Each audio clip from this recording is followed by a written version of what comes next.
Welcome to episode 31 of the Cycling Europe podcast. My name is Andrew Sykes. Now, before we get started with the main business of episode 31, I have a favour to ask. I'd like to start including a short monologue in future episodes of the podcast, all about someone's experiences of cycling in a particular European country.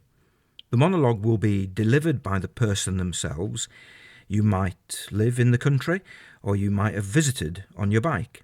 If you're interested in helping out and contributing, then please email podcast@cyclingeurope.org for more details.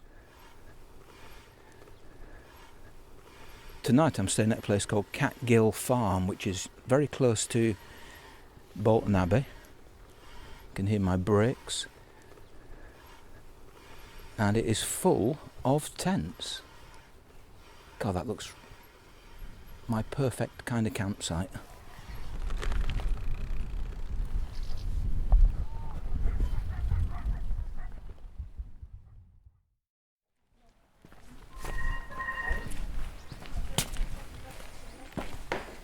Hiya. Hiya. I've booked for one night for two people. Okay. We're arriving separately. That's alright. What name is it under? Sykes. Okay.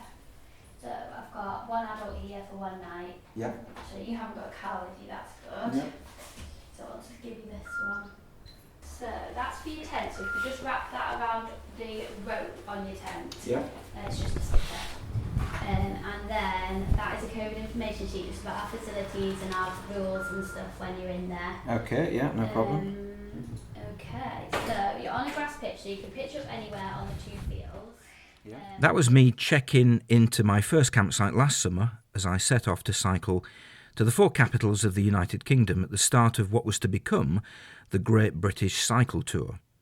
You heard the receptionist there mention COVID. It was, of course, the first summer of this global pandemic, and although travelling around the country was not just permitted but positively encouraged by the government, COVID restrictions did make life on the road a bit more inconvenient than normal.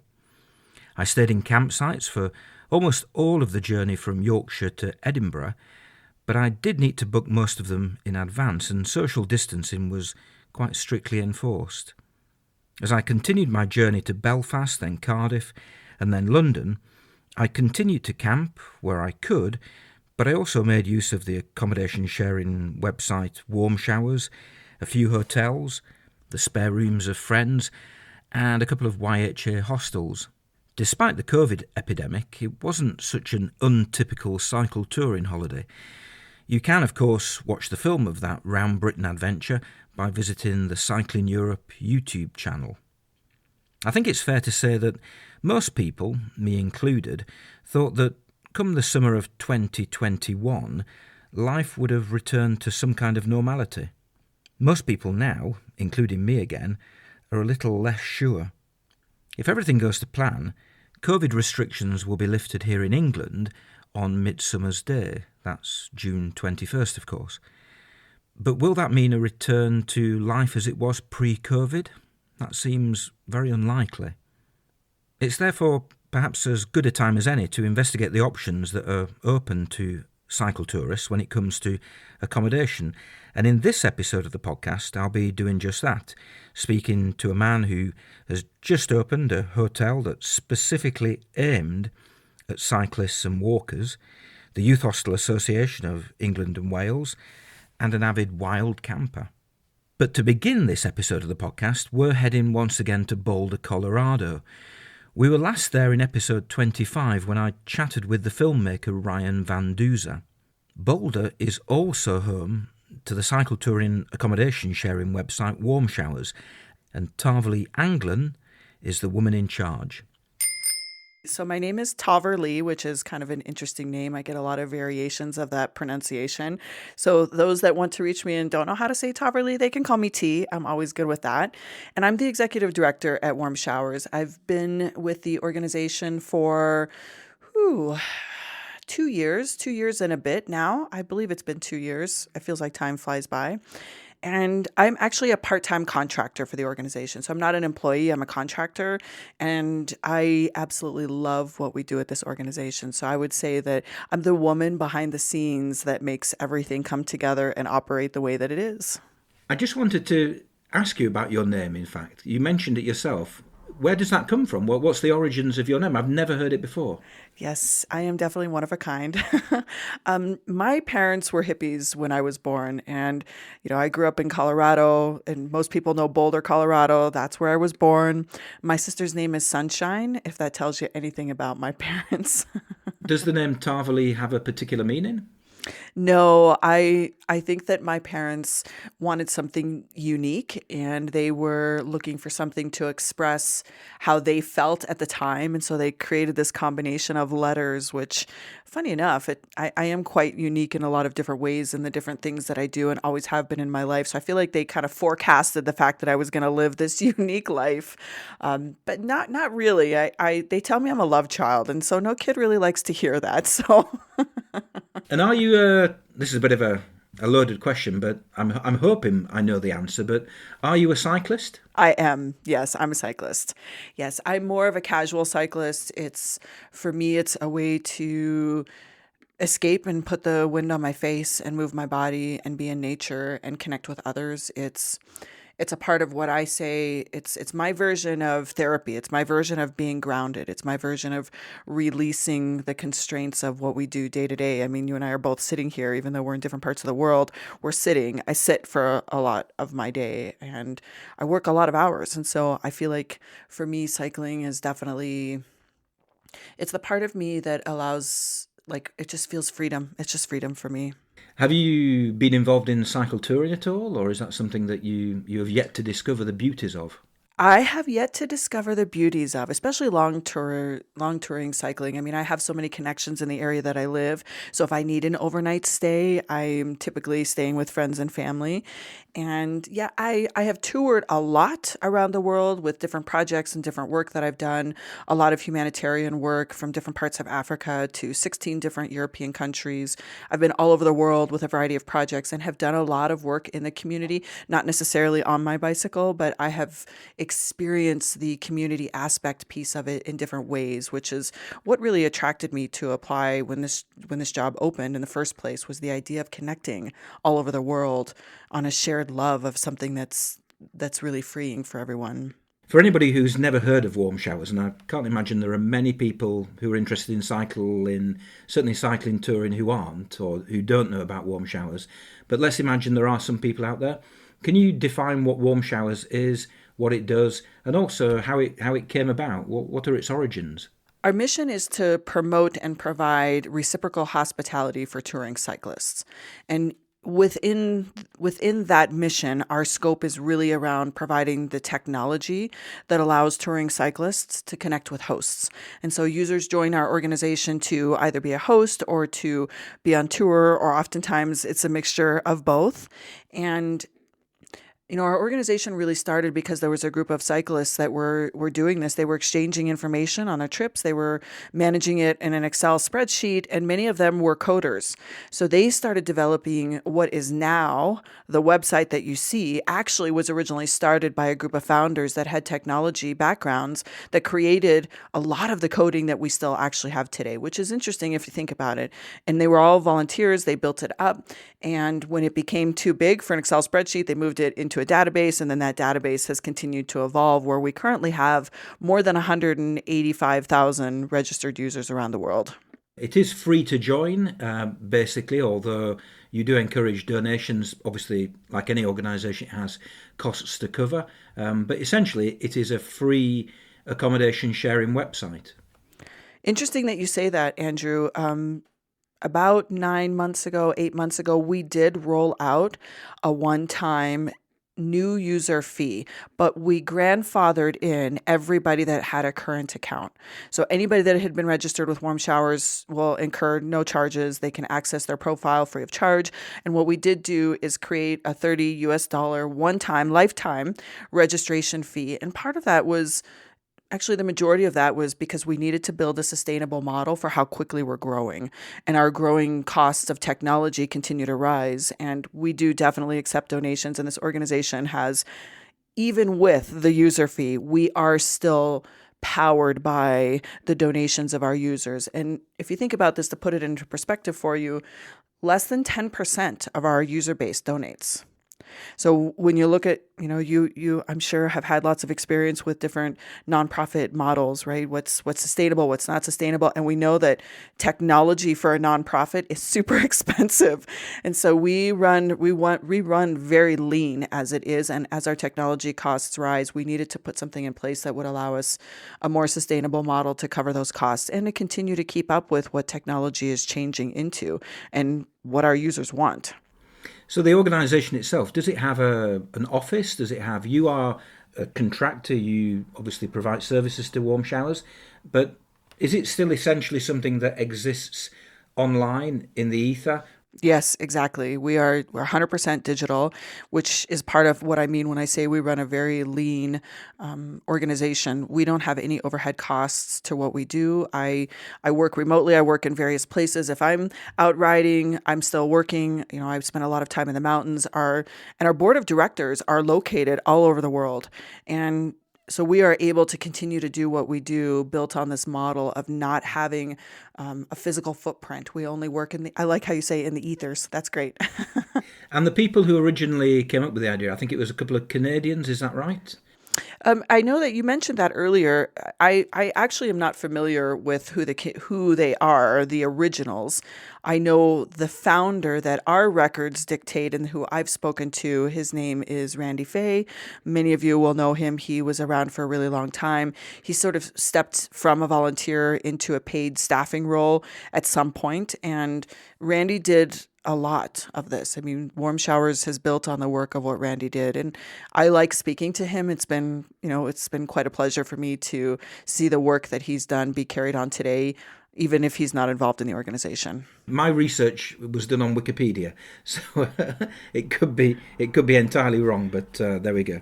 It's an accommodation sharing website. For me as a cyclist, I've signed up, I've paid my $30 as a new member, and how do I actually go about finding accommodation in the area where I'm going to travel? Yeah, it's super, super simple.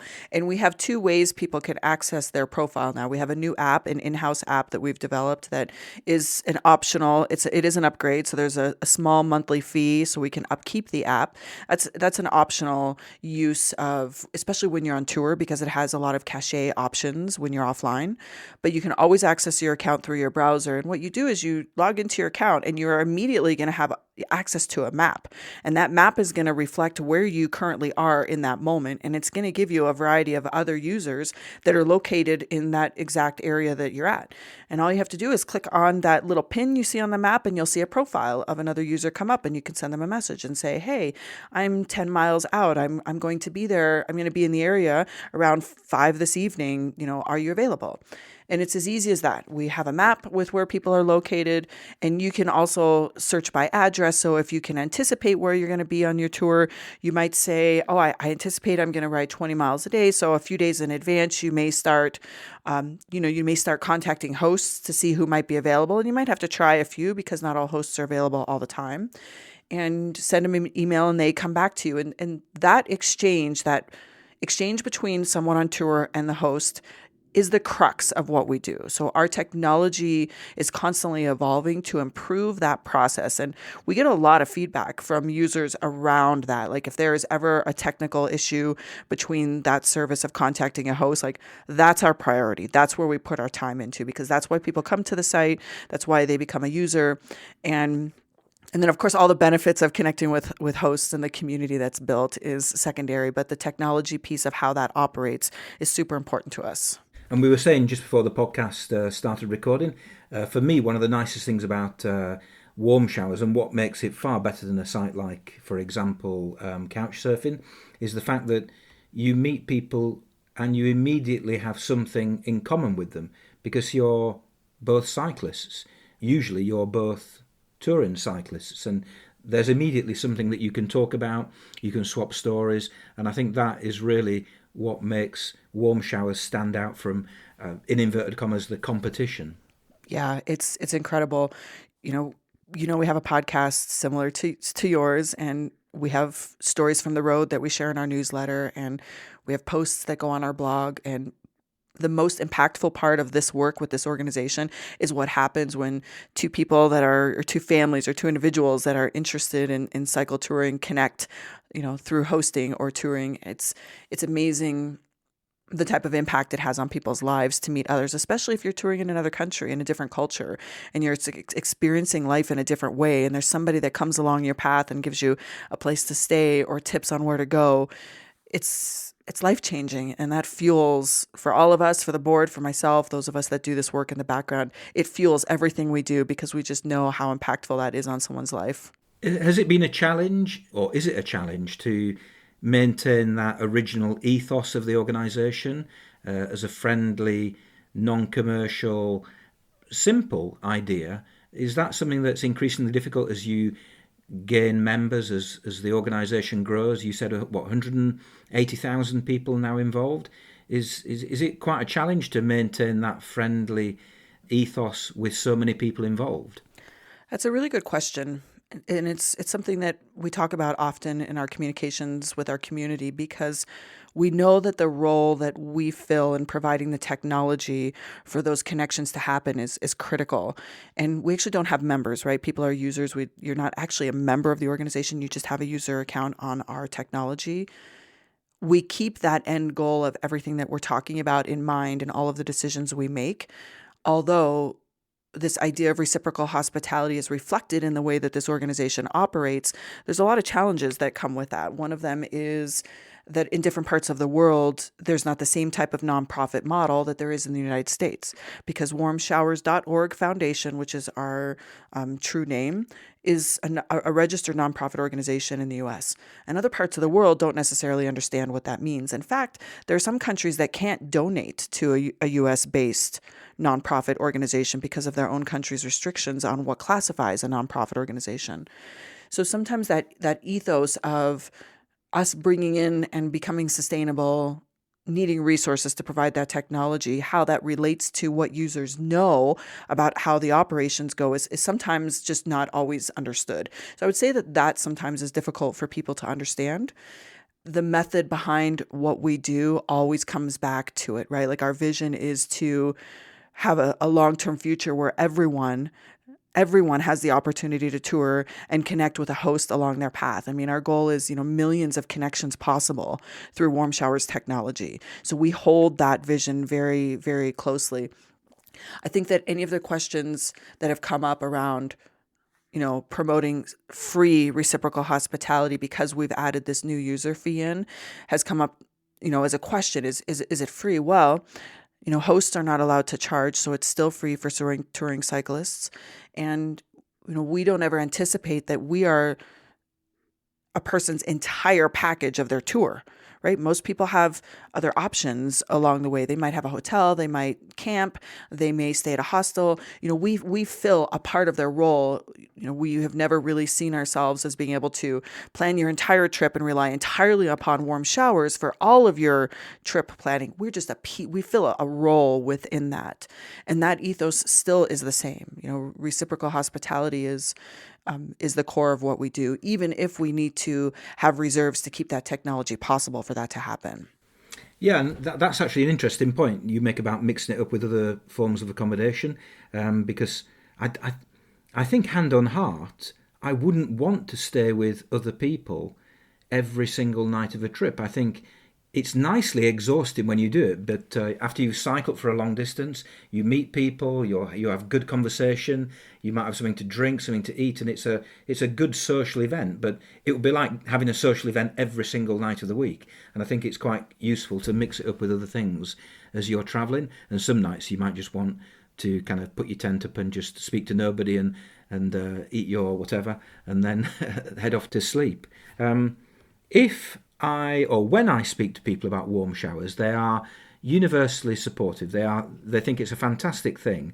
However, the complaint that people have, I don't want to overemphasize this because I think it's a small complaint compared to the massive advantages of using warm showers, is the fact that the database sometimes appears a bit out of date, in that you'll contact somebody and you won't get a response. And you sometimes feel, should that person still be on there? Should that person have been kind of filtered out at some point? Because I'm not getting a response, and it's kind of, I feel as though sometimes I'm wasting my time. Is that something that Warm Showers as an organisation can address, or is that simply the nature of the kind of organisation it is? Well, yes and yes. We could address it in certain ways, and I'll explain what we've done to work on that issue. And it is the nature of the organization, right? We don't monitor hosts' profiles. We don't monitor, who you are and how often you respond. We don't provide that type of service. But what we can do is have the map that you look at reflect only users that have logged in the last 12 months. We made that big change last year, and it filtered out a lot of hosts that have been inactive. Previous to me being with the organization, there was a lot of purging that happened of users. So if you didn't log in, if you did not respond to requests within 12 months, we would give you a couple of, reminders, update your profile if you want to stay a part of it, or we're going to remove you. And what happened is there was a large majority of people that wanted to be a part of the community, even if they weren't touring and hosting. So we stopped sort of like this permanent removal of users, and what we did is take them off of the map. And so that's a process that we're still refining, and that's a process that's going to become really important as we're going into a phase of evaluating and upgrading our technology, which is going to happen in the next 12 months. We want to have that be even more refined. We know that it's one of the most common, I don't even want to say complaints, but just feedback from those that are on tours, that they don't get responses from hosts. And our technology right now does not allow us to specifically only create a host account or just a touring account, right? It's up to you as the user to check at the box of what you're currently doing. And if you don't update it, you might appear as a host, even if you only hosted during 1 month when you're on vacation and you haven't gone back to hosting again. If you haven't updated your profile, we're relying upon this 12-month timeline to remove you off the map. And of course, as often as possible, we remind our users through our newsletter, please update your profile. Please let people know if you're available or you're not. So those that are on tour are truly accessing available hosts. So yes, we understand that challenge and how we can best handle that on the technical side, because that's our role. How we can best handle that is always, it's in evolution all the time. In fact, I would say that it's probably one of the, outside of having access to the apps, that's probably the second most important topic of conversation that we have behind the scenes on how to refine that process. And anybody that's listening, if you've experienced that, just know we hear you, we're working on it, and hopefully our future technology will allow us to, really hone that down for available hosts even more clearly. And it might be a result of a rating system or a reservation system, and a certain number of unresponses just automatically make you unavailable. I mean, there's lots of options. Those are just a few off the top of my head, but there's lots of ways that we can work on that. As an advert for hosting, I like hosting just as much as I like being hosted. I can't imagine using warm showers without ticking the box which says, yes, of course, I'll host other people. The irony is, for me personally, is that I used to live down south in England in a place called Reading. And because it was halfway between London and Oxford, I used to get people visiting all the time. And it was really nice to have these regular people once every few weeks in the summer. People would contact me. I now live in a far nicer part of the country, but it's a bit out of the way, and I'm not on an obvious route.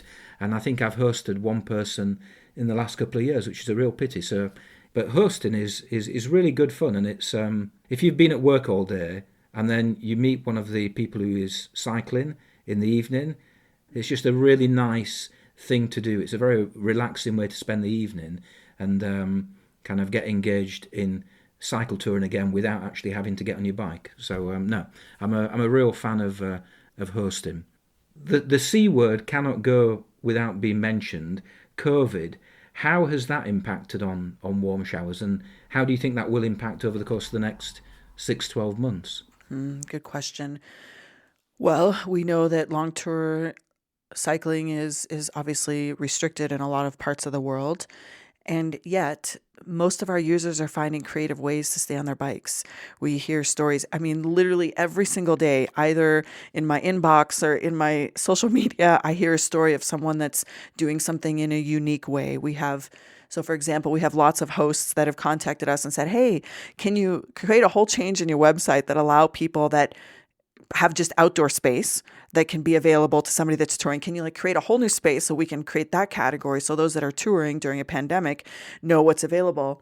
Of course, it's difficult for us to build that out in short term, but the idea that there's ways to still be on your bicycle and connect in a socially distanced way, that has always been the case since the beginning of the pandemic. What we're not seeing is necessarily, right, like as much overseas travel or, cross borders. And in some cases that's opening up now. We were concerned, right, for our cyclist community, even just the connection piece on how important it was. So what we did is take advantage of the time where things may have been a little bit slower to, do an evaluation of where the organization is. We dove deep into this is just giving you some operational pieces of what does the organization do when there's not as much touring. We spent a lot of time on developing our strategic plan. We are looking deeply into our technology. And of course, we launched and worked on the apps during that time. So for us as an organization, it gave us a little space to do some of the projects that had been on our list for a little while. And our community has been fantastic. The sharing of ideas, we created new forum sections for people to ask for riding connections or route information because people's plans, most of them changed. And one of the other things we did is really increase the amount of sharing of stories through our podcast and through our newsletter. So people that aren't touring have the ability to stay connected to other people's stories and just be on the journey and share their story. And, we opened up the podcast to any submission. So anyone that feels like they want to talk about their tour or they want to share their experience as a host, that we can continue to have our community be connected in different ways. And one of the other things that we're doing in that area is developing more partnerships with other like-minded organizations, touring organizations, biking organizations all over the world to continue to foster that community piece while people are still not having access to travel. Where do you see Warm Showers in 5 years or 10 years? If I kind of transported you to 2000 and what are we now, 2021, you're in 2031. What does Warm Showers look like? Great question. And we talk about this, right, on our strategic planning process. We talk about this a lot. I see the most important piece being excellent technology, up-to-date, excellent, streamlined technology, so you as a user can very easily access what you need when you need it at any time. Like excellent technology would be the goal for the organization.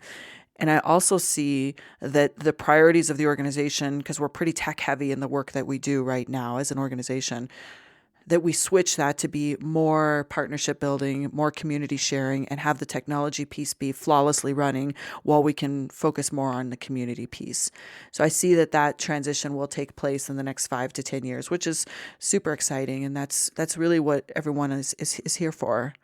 Do you think there's a limit to the amount of growth that Warm Showers can experience? Do you think it will get to a point where it might get too big if, for example, I don't know, if you had 500,000, 1 million people, is there a maximum number that you think, that's comfortable, we can deal with that, but beyond that, it's going to become a bit unwieldy? I'll answer that in two pieces. Number one is our technology capable of handling that type of growth right now, number one. And then number two is, do we have the resources to facilitate that? Because the more users that join Warm Showers, right, the more help desk tickets we get, the more questions we have, the more posts people would like on the forums, the larger the Facebook group grows, right? Like all the capacity grows. And so our goal is, yes, our technology is being built in a way that we will be able to handle that type of growth. We anticipate being to 500,000 in 5 years. We anticipate, if you want to project 10 years out, for sure we will have 1 million users. And so as much as we can automate that system and yet still have that personable, like the Tahverlee being available to respond to your email when you invite me on a podcast, like making sure that we still have the personnel to support what the community needs, it really just means building better, faster, more reliable technology. That's the capacity piece that we need. And holding that vision, right, of 10 years from now being from behind the scenes, less technology focused and more community focused. That means working with more partners, right, to develop what's possible. I've talked to a couple of very large bike touring organizations, some you will have heard of, and we've even talked about creating like a consortium of organizations like ours that do this work to come together to really share so we can grow together. And so I think that that's about capacity, right? Capacity is not necessarily staying in the silo. It's everybody branching out to support each other in the ways that we can. And that might mean some new map integrations. It might mean some new nonprofit organizations that facilitate different types of hosting, right? Like there's lots of ways that we can build that community piece. I think that we have the capacity to grow, but the second part of that I wanted to mention, because that was part one. So the part one is like, what is our capacity to be able to manage that? Part two is, are the numbers as important as the reliability of the information? So having 1 million registered users doesn't mean we have 1 million available hosts, right? It doesn't necessarily mean we have 1 million active touring cyclists and hosts. So I think that it's more important to us that we create the technology that allows it to be accurate, live, current information as opposed to the numbers that we reach.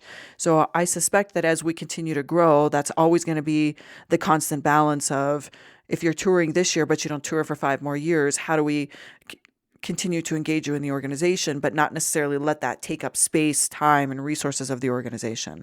So though that's the balance that we're looking at. And we know that the reliability of the data is more important than the quantity of users. Okay, finally, let's imagine I'm a novice touring cyclist. I'm just beginning to kind of explore the world on my bike, and I'm looking at accommodation options. Yeah, I want to do a bit of camping. I might occasionally stay in a hotel if I'm kind of cold and wet and just kind of feeling in a miserable mood. But I'm also looking at warm showers. Can you sell warm showers to me in a few sentences, in 30 seconds? Sell you warm showers in 30 seconds. Yes. I would say if you are looking to have connections along your path and experience the local community of the areas that you're going to be in, contact a Warm Showers host, even just once, even twice. Allow someone in that area to give you feedback and receive you and host you, and allow you the opportunity to connect with someone who not only understands what it's like to be on tour, but can provide you with a local culture and flavor. It will change your trip and your journey to connect into the community that way. Yeah, that is so true, isn't it? I mean, now I think of the trips I do when I'm not on the bike and I'm not using warm showers, and it's almost a bit frustrating that you don't have those opportunities to meet those local people, to interrogate them in a nice way about their place, where they live, where to go to eat, where to cycle, or where to travel to. Yeah, I think that local knowledge is second to none. Yeah. That's why our hosts are so critical to this organization, because they provide such wonderful experience for our cyclists. It's not just about a place to sleep or, being able to exchange a meal. It's having connection to the local community is very impactful. Okay, well that's excellent. Thank you for talking to me, and good luck in your travels for 2021. And let's hope we're all back on our bikes, exploring the world very, very soon. Yes, thank you, Andrew. Thank you for having us and taking the time to get to know a little bit more about Warm Showers. We appreciate it. Tahverlee mentioned hotels, hostels and camping, and that's where we're going next. If you find yourself in Scarborough this summer, you might want to investigate a new hotel called Bike and Boot, which opened its doors, then closed them again in 2020. I spoke to Simon Kershaw about the cycling-friendly hotel and his plans to reopen once restrictions are eased. I'm Simon Kershaw. I'm one of the founding partners of a new rural leisure brand called Bike and Boot Hotels. What makes Bike and Boot so different from your, dare I say, box standard hotel? Well, we have tried to create something that's sort of fit for purpose for people today. We have a secure room where you can padlock your bike to a framework that's built into the building. It's CCTV'd. You can only access the room that it's in with your key card, so only guests can get into the room. We also then have a service area.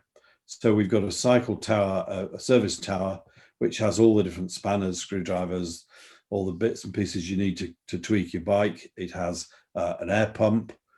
We have a bike wash area. So if you've been mountain biking or you've been out and it's been a bit muddy and messy, you can clean your bike down. So rather than having to take your bike in a room, leave it in the car or put it in a shed somewhere, you have almost cycle store type facilities that are there for your use. There's no charge for that. It comes all as part of your room price. And we think that that's really important for cyclists. We have facilities for dog owners. We have a grooming room with a professional dog bath, grooming table, dryers. We have drying room for all the walkers. And our hotels are predominantly going to be based in rural locations where people can immediately access, be it walking, cycling, mountain biking, road biking. We started off with Scarborough, which we opened last year, and we're about to reopen May the 17th. We are very informal. In our lounges, our guests help themselves to hot drinks. You just help yourself. It's all included in the price. We bring cake out in the afternoon. So if you've been out exercising, you can come back and have a lovely big piece of cake. We don't have smart receptions. We have automated check-in. You can check in and out on your phone. So it's a very informal base. And if I were to describe it, it's a cross between Hotel de Vin and Premier Inn. So I think that kind of gives you a feel of what it's like. Where did the idea originally come from? Well, my business partner and I have been in the hotel and hospitality industry for a long time, at all ends of the market, from 5-star through to budget. And we felt there was a gap in the market for a rural leisure brand, somewhere that people who spent increasing amounts of time walking, cycling, or just going away to have a couple of nights and relax, that there was a gap there for a hotel that serviced that sort of community. Is there a type of cyclist that you are interested in, or are you on offer to anybody who comes and knocks on your door? We don't have any particular cycling group that we target. We have road bike cyclists, we have mountain bike, gravel cyclists. In fact, we also hire out electric hardtail mountain bikes, and we'd no idea how popular they'd be. And in fact, our first couple who hired the bikes thought they were road bikes, and they were serious road bike cyclists, were horrified when they were electric, went out for the day, and came back about 12 hours later with a big grin on the face saying, we've got to buy one of these. So anyone who even wants to come away and thinks, do you know what, I wouldn't mind hiring a bike and just doing some forest trails or just pottering around the roads, they can do that. So it's really open to all shapes, sizes, speeds, distances, types of bike. It's about people coming out and enjoying themselves and being able to share an environment with people who also like getting out in the countryside. Yeah, and a slight advert for Yorkshire. You're based in Scarborough. Your first hotel's based in Scarborough. And actually, that's a cracking area to come and cycle. I was there a couple of years ago. I was cycling along the Cinder Track, the North Sea cycle route it is. That goes through Scarborough. So there is a lot of opportunities for cycling in that particular area. Yeah, so you've got, the Tour de Yorkshire. You've got, of course, the Tour de France was the real big one. But you can come and you can do all kinds of routes. You can either do Tour de Yorkshire routes from Scarborough. You can do Tour de France routes. You could go up into the moors. The Dalby Forest has fantastic routes for all abilities. The cycle centre there, you can hire bikes there. You can do a system where you can hire a bike there and you can be moved between the hotel and Dalby. There's coastal routes. There's really everything. And that was what really attracted us, because you can do your few days cycling, or you can go down in the evening, go on the front and have a go on the 2P sliders and make your day. Now, I stumbled across your hotel online simply because I was doing a search for the scheme, which I think it's run by Cycling UK, which is Cyclists Welcome, which kind of makes a list of all the places that are cycling friendly.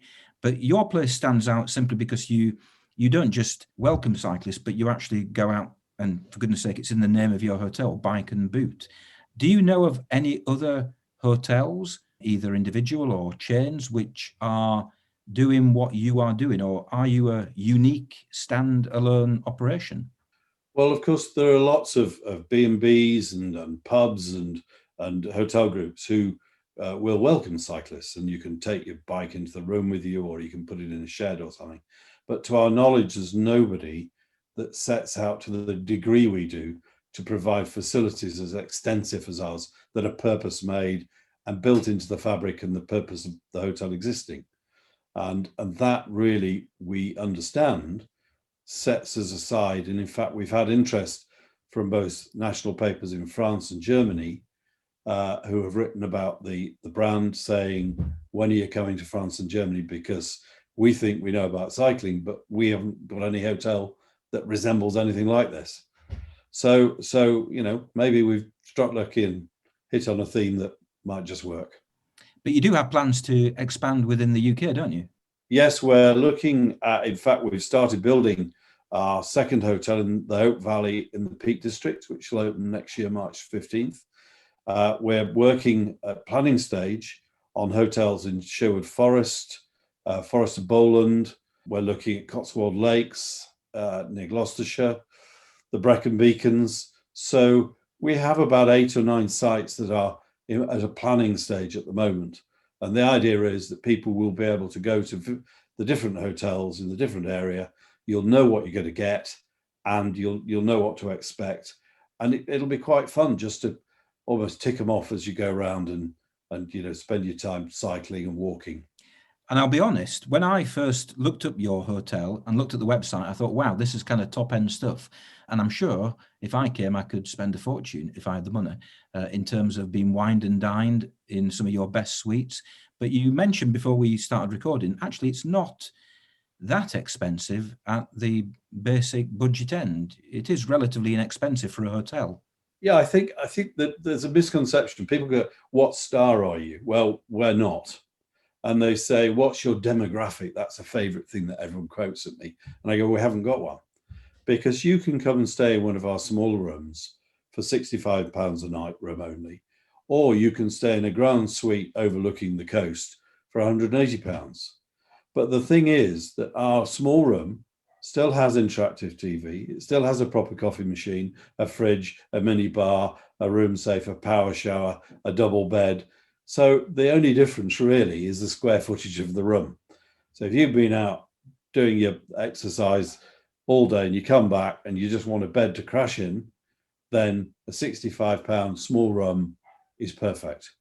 Whereas if you come back on another occasion and you happen to treat the wife or the girlfriend or whatever, you can stay in a lovely suite and spoil yourselves. But food-wise, we're very simple. We're very Mediterranean. Pizza, pasta, grills. We do a range of small plates, which is like tapas. We do lots of cake. Cake has proved to be incredibly popular.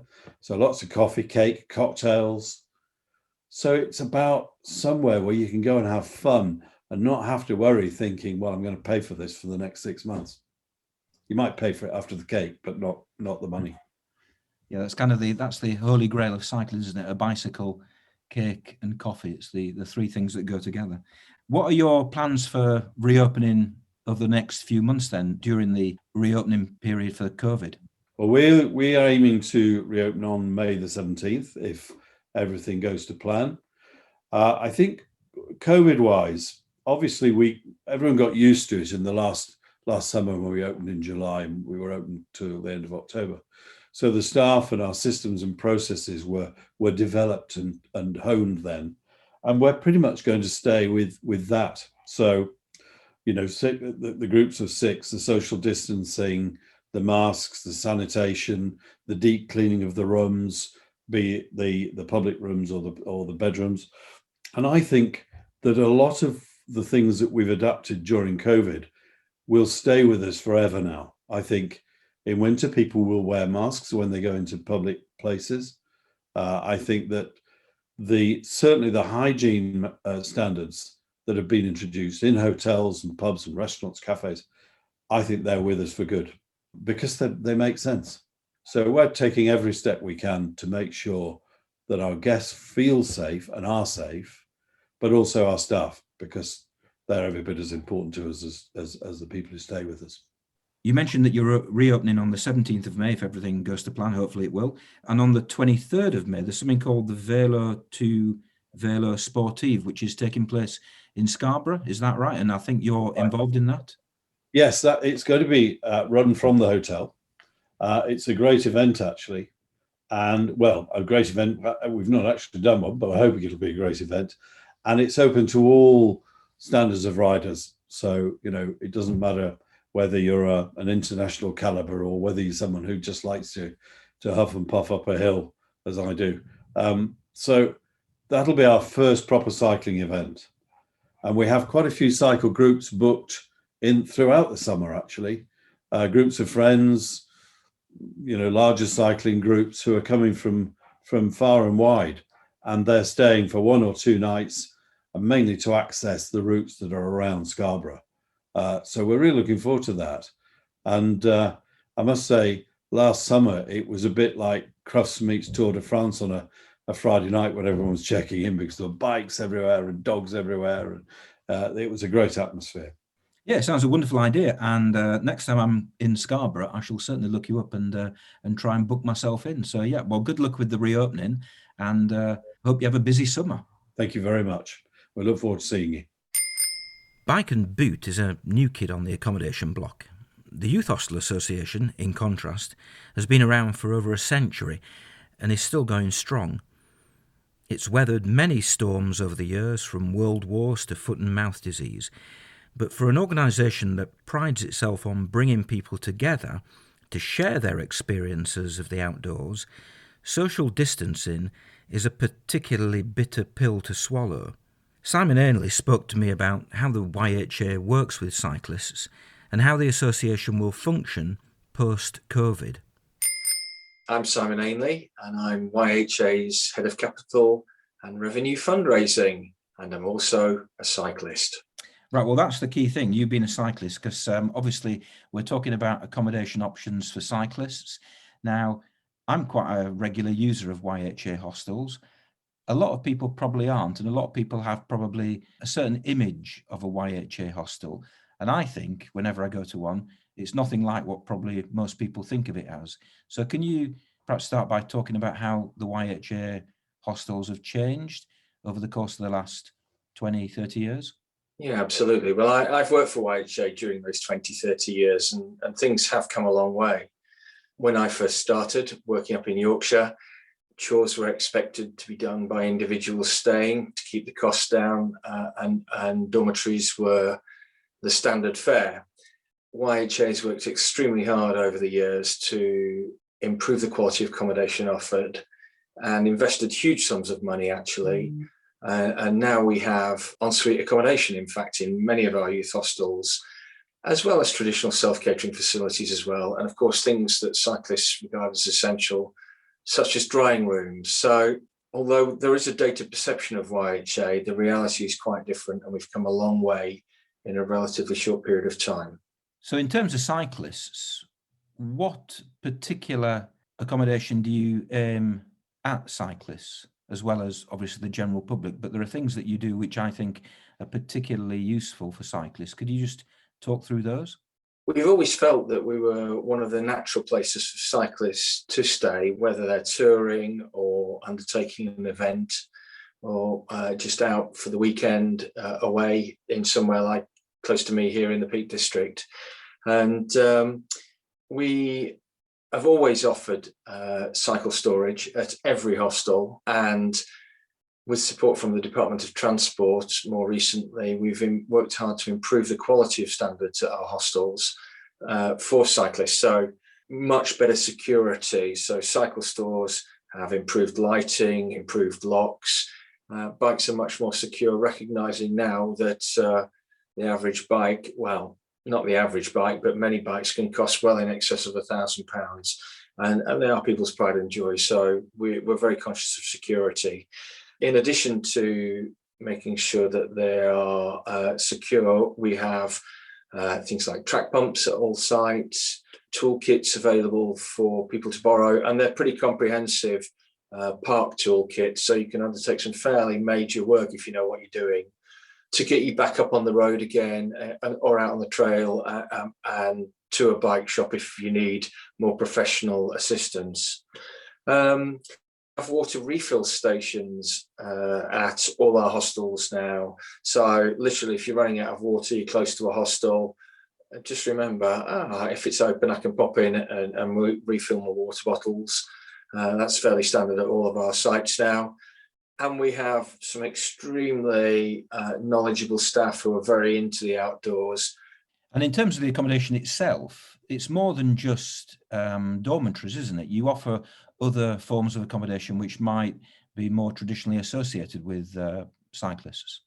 Absolutely. It's always best these days, because Whitechurch has become so popular, because we've worked hard to improve the quality that we have. Always best to book in advance on whitecha.org.uk. And when people go onto the website, they'll see a huge spectrum of accommodation. So, as I mentioned earlier, we have ensuite accommodation at one end of the spectrum. You could still get a basic bed in small dormitory if you want that sort of experience. And that is at a budget price. It can be as cheap as £10 a night. But we've expanded our range of accommodation. We offer camping at many sites now. And we also have a range of what we call alternative accommodation, which are things like teepees, cabins, Arctic cabins. There's a huge range of different types of accommodation. Something new we're experimenting with this year are Airstream caravans, which people might be more familiar with in the States if they've done any cycle touring over that neck of the woods. So we've got lots and lots of different types of accommodation. And of course, essential super hot showers, toilets, and then having a beer or a glass of wine at the end of a day's ride. Nothing nicer in a beautiful location. Yeah, hang on. You mentioned something, and what was the thing in America? Talk about that again. The thing. Oh, right. Yeah. So we've been innovating and developing alternative accommodation. So we started initially with traditional cabins, which took 2 or 4 people, and we put them in the grounds of our youth hostels where we got lots of extensive space. And it's grown and grown from there. So we started experimenting with Arctic cabins, which would have a different variation. And then we've tried teepees.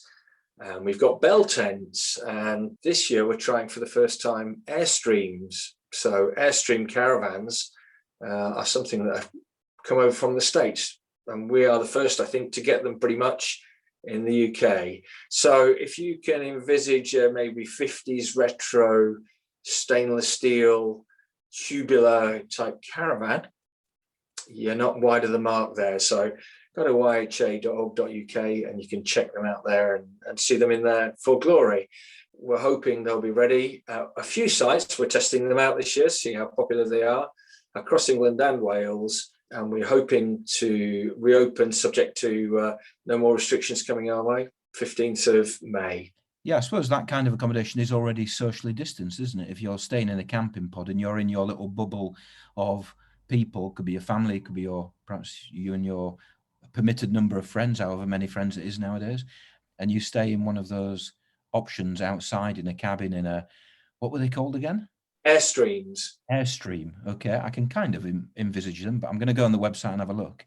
But yeah, I suppose they are naturally socially distanced from other people. They are, and the pandemic's been hard for YHA. We naturally offer social communal accommodation, self-catering kitchens, communal lounges, so on and so forth. And that's what many people really love about YHA, the fact that you can meet like-minded people, other cyclists, other outdoor enthusiasts, share stories, talk about where you've been or what you're going to do, so on and so forth, pick up tips and ideas. People love that. But last year, when we did open for that short period during the summer holidays, it was a real challenge and people really missed that interaction.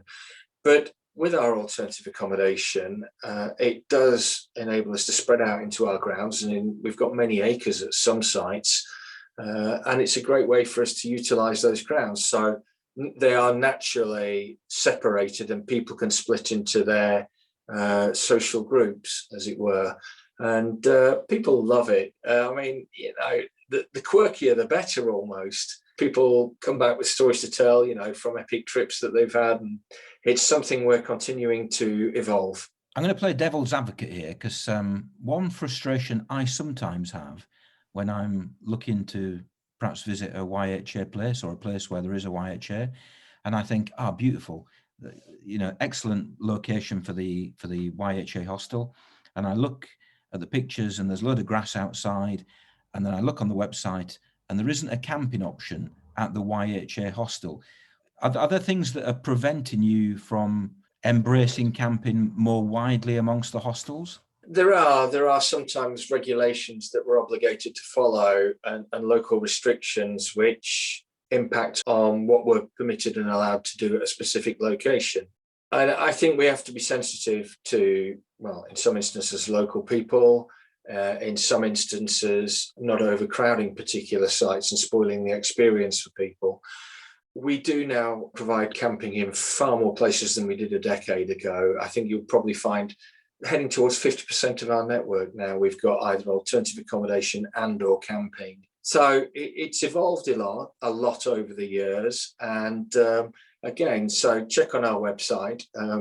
If we don't offer it, we might be able to offer a recommendation to you somewhere locally that does offer camping. So we want to keep people happy and make sure they have a great trip. And hopefully remember, those people at YHA were really friendly. They gave us some great advice. Okay, we didn't stay with them this time, but we might do next time. I would imagine the Venn diagram of people who are both members of YHA and Cycling UK is approaching a circle. They are people with similar ambitions when they head off on two wheels for their holidays. Absolutely. I can remember my father telling me he was a proud member of the CTC and a proud member of YHA. And when he was young, there weren't very many options for people of his age when he was a teenager to get out from Yorkshire, where we lived at the time, where he lived as a youngster. And so to go to the Dales or to go to the North York Moors or the Peak District, the only option for him really was to get on his bike and stay in a youth hostel. So membership of both organisations, I think, was extremely common a generation or two ago. Over the years, there've become far more options for cyclists. YHA is now working hard to, as I said earlier, make sure we've got the right facilities for cyclists. But those strong connections still exist. We still get an awful lot of cyclists stay with YHA. And I'm sure there are a lot of Cycling UK members and people who have a strong affinity with cycling do come to YHA. It's interesting, we launched our new strategy last year, and really front and centre of that is health and well-being of people and getting people outdoors. I think we all recognise with this pandemic that being cooped up inside is not good for people's health and mental well-being, particularly young people. And so we are really going to be working hard, as I'm sure many organisations, Cycling UK, every cycling organisation, to get people outdoors, get them active and get them into nature and enjoying and breathing fresh air. So we're looking to form those closer working relationships with organisations like Cycling UK and others to rebuild the nation's health and well-being, really, because it's taken a bit of a kicking over the past 12 months. And the more young people we can introduce to cycling, the more young people we can introduce to the outdoors. That's what we're all about, really. Yeah, that's kind of putting it mildly. It's taken a bit of a kick in. Yeah, it certainly has. Just to finish with, you did mention COVID earlier in terms of the plans to reopen. If all things go to plan, then the government have said the 21st of June is the day on which all the restrictions will be lifted. Does that mean that YHA will return at that point to how it was pre-COVID, or do you still envisage some restrictions being in place? That's a really good question, Andrew. I mean, YHA is a pretty large organisation, really. So we're looking at a phased reopening of our network. We'll look to open our most popular sites first, get them up and running. But we've a lot of staff to bring back to work who've been on furlough for 12 months, a lot of training to do with people to get them familiar with new ways of working, new systems. Because I think we all recognise that although society might open back up to a degree of normality, there's going to be some impact for quite a long period of time. And so we need to be mindful of what that impact might be. It will impact on the opening and closing patterns of hostels. And I think it's going to take a period of time for people to gain confidence to come back outside again. It's gonna take some time. So our opening patterns will reflect demand. We might do some exclusive hire of certain locations that perhaps haven't been available on exclusive hire. So if you're in a cycling club and you're all in a bubble or a group, and you want a weekend away in somewhere like the lakes or the Dales or Wales or wherever it might be, you can hire a hostel in its entirety, which you might not normally be able to do. So the key thing is to look at Whitechase website, look at what availability we've got, and we hope that we will have a transition through to what was normal prior to the pandemic as soon as possible. But it's going to take us a bit of time to get there. Good luck when you reopen in the post-COVID world. Let's hope things get back to some kind of normality sooner rather than later. Yeah, we're fingers crossed, and we're hoping for a staycation boom. I mean, today looking outside, it's glorious. The leaves are starting to bud up, and I'm hoping that there's a surge of feeling to let's get outdoors, let's cast off the shackles of COVID and get back out. And yeah, we're really hopeful that there is over the next couple of years going to be a boom in people staycationing, having short breaks and building back to where we were. If staying with a stranger in their home, or staying in a hostel, or staying in a hotel, or on a campsite doesn't take your fancy, there is one more option before you head home. Wild, or as the Americans call it, stealth camping. Some people loathe it, others love it. One fan is the long-distance cyclist Tim Millikin. My name is Tim Millikin, and I'm best known for a cycle ride around the world from Reading, England, all the way to Reading in Pennsylvania. That was a journey of 46,500 kilometers, taking 3 years, and probably spent about 800 of those nights out of 1,000 nights wild camping. So I feel like I'm pretty clear on precise on what the best things to do and not to do are when you are wild camping. I am probably the world's worst wild camper. When I set off to cycle across Europe for the last time, the last time as in the most recent time, which was back in 2015, I had this plan to wild camp at least once in every country, and it never happened. I just never feel comfortable wild camping. It's outside my comfort zone, and people like you amaze me because you do it all the time and you seem to do it without any problem whatsoever, and you don't seem in the least bit scared about doing it. Yes, and to think about the fear factor, Andrew, the interesting thing is that when I first started wild camping, I was absolutely terrified of it. I thought someone was going to break into the tent and attack me, or I was going to be jumped on by a wild horse. All these kind of thoughts went through my mind. And it's only by doing it a lot, you do develop that sense that nothing will hurt you, nothing will come and get you in the night. You're actually pretty safe. And I guess you can increase your safety by just knowing what works for you and what doesn't work for you. Like personally, I like to be quite hidden when I wild camp, especially if I'm anywhere near a big urban center like a town or a city. So I guess in terms of getting over the fear, the important thing is practice, I guess. Just the more you do it, the more confident you will become. Generally, I find that wild camping is actually quite a solo thing, because you try and find a hidden spot.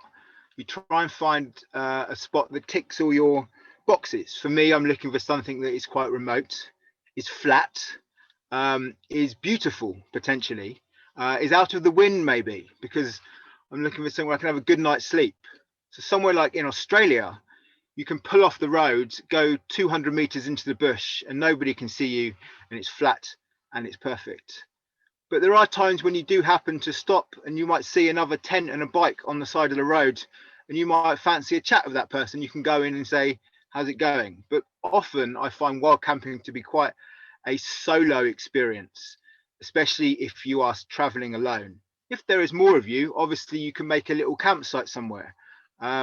And that's a lot more social experience. But generally, wild camping for me was a solo thing. And I got the social side from the things like the warm showers and the Casa de Ciclistas and the hostels. And that's where I could find the more social aspect of the trip.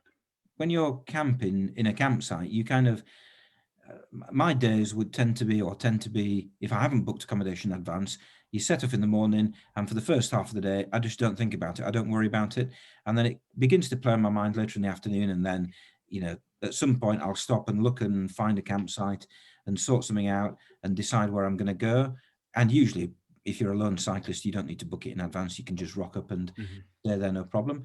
If you're wild camping, at what point do you begin to look for accommodation? Do you wait until it's really dark, or is that kind of too late in the day? So for me, one of the joys of wild camping is the freedom, especially when you're on a longer trip. You can kind of stop whenever you wish to. Because my trip had no definite end date, if I found a beautiful spot at 2, 3 o'clock, I would go there and I would camp and have the afternoon and do some washing or make a nice meal and just enjoy it. But generally, if you're going forward and you're looking for a spot, I would say do it before it gets dark. There's nothing worse than putting your tent up and cooking in the dark. I'm very much a believer that I want to enjoy my camping as much as my cycling.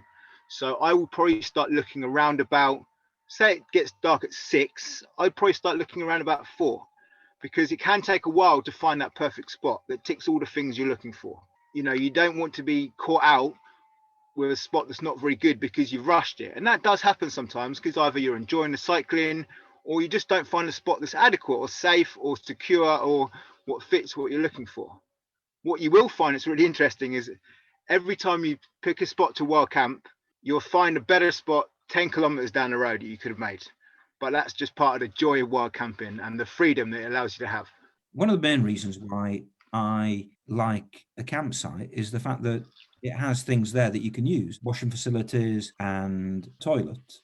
If you're wild camping, those kind of rudimentary necessities of life, especially the toilet, are not there. How do you cope with that, especially if you're in a more urban area?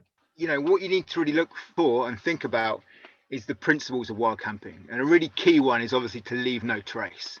And that includes the bathroom as well, and your fire pits and all sorts of things like that. You want to leave it exactly as you found it. So if you are going to have a fire, I'll just talk about this briefly, cover it up with with some pines or some ground afterwards. You don't leave a black mesh for the next person to find. Also, don't leave carrot peel or onion peel all around the campsite. You need to leave it as you arrive. And that's really, really, really important. And one of the fundamental rules of wild camping. Also about going to the bathroom. If you do need to go from number 2, you can get a really lightweight trowel to dig a hole with. And it's a really important tool to take with you if you are looking to wild camp. If you're going to campsites, you don't need to worry as much about that. But still, they're really lightweight and they cost about a tenner. And that is the only way to make sure the area is left in pristine condition after you've been to the bathroom. Is it fair to say that it's easier to wild camp in a place that's more wild, and it's more difficult to wild camp in a place like Britain or even Europe more generally, where it's not actually that wild? If you go to Australia, if you go to South America, if you go to the Rocky Mountains, it's a lot more wild than you find certainly in this part of the world. Yeah, I guess it is easier when the nature is more wild. It gives you more opportunity and you just find better spots more regularly. But it doesn't mean that you can't. I remember cycling through Wales once and I camped, which is, you think Wales has actually got a lot of green land around it, but it's all owned by farmers and his sheep to have lots of sheep on it. So the farmers often come around 6, 7 o'clock to get the sheep in. So it doesn't make a good spot for wild camping because you'll be spotted and you might ask questions and you might get moved on. Saying that, I was once camping on a field in Wales and the farmer came along in the morning in his little quad bike and he went past me and then reversed, and I put my head out the tent. It was like, "Oh, hello mate, sorry, I'm just cycling." And he goes, "Oh, cool, no worries," and then headed off again, which was a really lovely moment. So you just have to be more creative, I guess, in urban areas as well.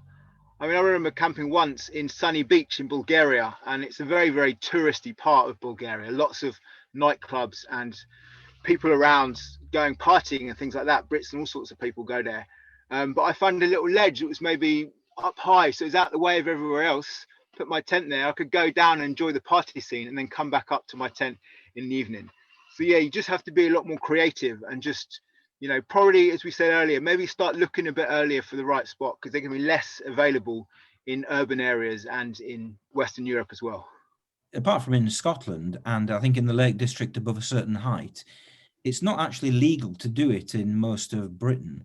Is that something that you can happily ignore, or will you have problems with the law in Britain if you do start wild camping in places where, strictly speaking, you shouldn't be wild camping? Yes, it's illegal in, say, in England and in many parts of the world. It is illegal to wild camp, but that shouldn't really put you off. I mean, I wouldn't wild camp in somebody's garden. That's clearly not allowed. But if you're in a public area, you're out the way and tucked away, and it's only for one night. If you are setting up camp for a long time, you are going to get more questions. But we're just passing through. So as long as you keep the mentality that you're leaving no trace and you are passing through, you should have no problems with the authorities. Just make sure the land is clearly not owned by somebody. I remember once I was wild camping in America and I thought I was out the way, but it was kind of like a middle ground, but it was getting late. And I'd stopped on this ground and 2 American policemen turned up and said they've had reports of a homeless man camping on the land. And I was in my tent, it was about 6 o'clock, and I hear the sirens come along. And the first thing they said to me was, "Sir, have you got any guns?" And I put my head out of the tent and say, "No, I'm English." And they went, "All right, no problem." And they directed to me actually to somewhere where I could camp for the evening. But yeah, if you are out the way and you are looking after yourself, looking after the environment and leaving no trace and moving on, so not staying around, then you should have no problems even in England when it is illegal. So just to finish with, what would be your top 3 tips if you were giving somebody advice regarding wild camping? Right, the top 3 tips: look early. Make sure you're giving yourself enough time to find that beautiful spot. Work out what you need from that spot. Could be wind protection, could be flatness, could be remoteness, could be even a local restaurant nearby with some Wi-Fi signal you can tap into. Could be a nearby service station so you can use the bathroom, whatever. Admire the beauty of the spot. Enjoy it. Enjoy the solitude and the kind of secret smile you get from wild camping.